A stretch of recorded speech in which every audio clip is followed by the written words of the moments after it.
start. Mr. Deputy Chairman, Sir, I extend to this resolution my wholehearted support, though I wish he had extended its scope by incorporating within it two more services, but then I cannot deal with that subject now. You have assured me that the matter will be taken up on a subsequent occasion. I do not know when that subsequent occasion is likely to occur. Sir, I am grateful to the Honorable Minister for some kind words he has said about me in regard to my interest in this subject. No doubt, for long I have been urging the necessity creating more all India services during the last 5 years or so.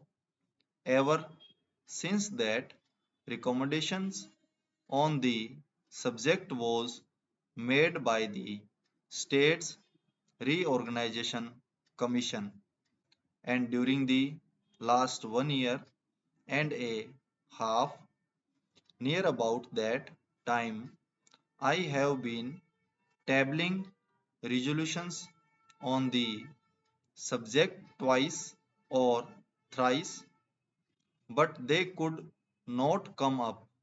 Of course, as they say, there are higher forces that govern the destiny of things, and so far as Parliament is concerned, it is the government and the undisputed sway of the chair that govern the density of resolutions.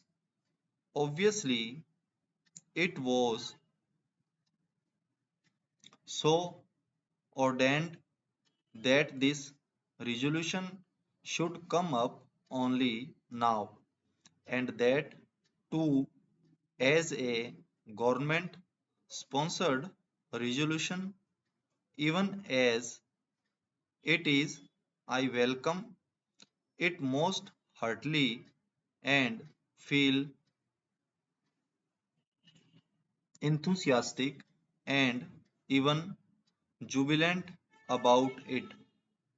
Sir, I sincerely congratulate the Honorable the Home Minister for the tact, the firmness, the strength, and the determination which he has shown in overcoming all the delicacies and difficulties which I am sure were there is his way.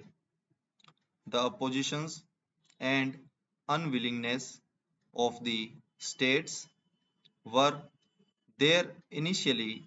I know and also know, sir, that about a year ago, when I tabled a question on this subject, the then Honorable Home Minister told us that the government would be only too glad to have more All India services, but then the handicap in their way was that the states were not agreeable to it.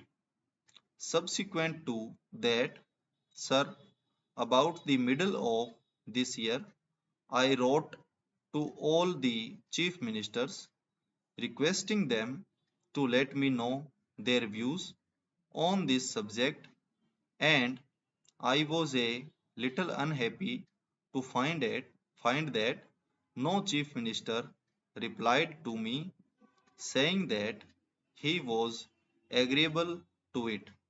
One or two of them especially said that they were against it. So, all these difficulties were there in the way of the Home Minister. But I find that by his persuasion, he has been able to win over all the chief ministers who, in the conference immediately preceding the last one, agreed to it in principle, and in the subsequent conference they agreed to it. It appears obviously in toto, and hence we have before us this resolution supported by the chief ministers of all the states. Sir, for that I want to congratulate most sincerely and heartily the Honorable the Home Minister. Now, sir, so far as the merits of this resolution are concerned, I do not think it is necessary for me to elaborate on them because during the last 4 years or so, ever since the publication of the report of the States Reorganization Commission, many eminent men all over the country, eminent administrators, and persons who had experience of administration, including the retired Controller and Auditor General, were of the opinion that more All India services should be created. Our Honorable the Prime Minister, as also our Vice President, have on more than one occasion expressed themselves definitely in favor of having more All India services. Last year, sir, about the month of October, when addressing the Police Service officers when they were going out after having had their training for a year, he expressly said that if national integration was to be mentioned, it was necessary to have more All India services. That being so, I think there is not much need for us to emphasize the necessity and the utility for having more All India services. Sir, in the interest of efficiency and also in the interest of integrity, it is absolutely necessary that we should have these three All India services as also some others.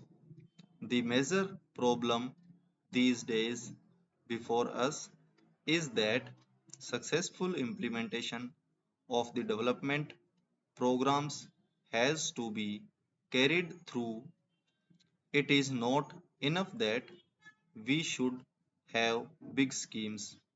It is not enough that we should allocate large sums for the implementation of those schemes, but it is necessary that we should have competent personnel to effectively implement our schemes so that in a short time we may be able to carry forward our country to economic prosperity all round.